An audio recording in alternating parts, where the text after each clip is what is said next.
Unit 6. Murder on the Orient Expresses is a detective fiction written by English writer Agatha Christie, published in the United Kingdom on 1 January 1934. In the United States, it was published on 28 February 1934, under the title, Murder in the Calais Coach. The story revolves around the murder of American businessman Samuel Ratchet, who is on the Orient Express, an elegant train of the 1930s that is stopped by heavy snowfall in Yugoslavia. In the train is the private detective Hercule Poirot, who is on his way from Istanbul to London. Poirot meets Ratchet, who asks Poirot to protect him as he has been getting death threats. However, Poirot refuses to take the case as he does not like Ratchet. On the first night in the train, Poirot observes some strange occurrences. He is awakened by a cry from Ratchet's compartment next door, but when the train's conductor comes, a voice from inside responds in French, "It is nothing. I was mistaken."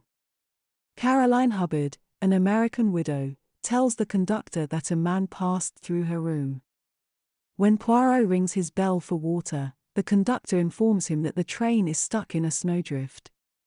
Poirot hears a loud thump next door and sees a woman in a red kimono going towards the washroom.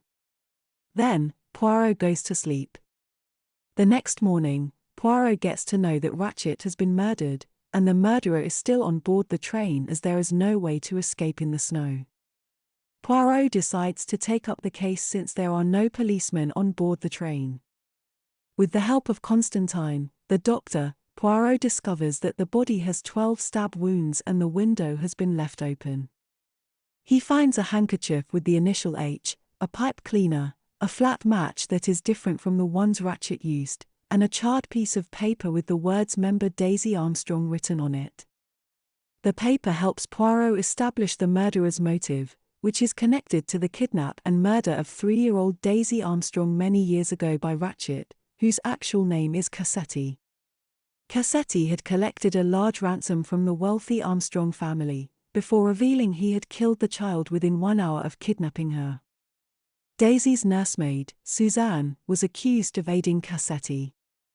However, she committed suicide, and later, the court declared her innocent. On the other hand, Cassetti escaped justice and fled the country. Through the course of his investigation, Poirot finds out that some of the train passengers were in some way or other connected to Daisy Armstrong and her family. The murder was an act of revenge against Cassetti for what he had done to the Armstrongs, and there was not just one person, but more, who had taken it upon themselves to act as jury. To know more details of the story, get a copy from your local bookstore, or download it online. You are sure to be transported into a world of crime, and how a master detective uses clues to establish the motive and expose the murderers.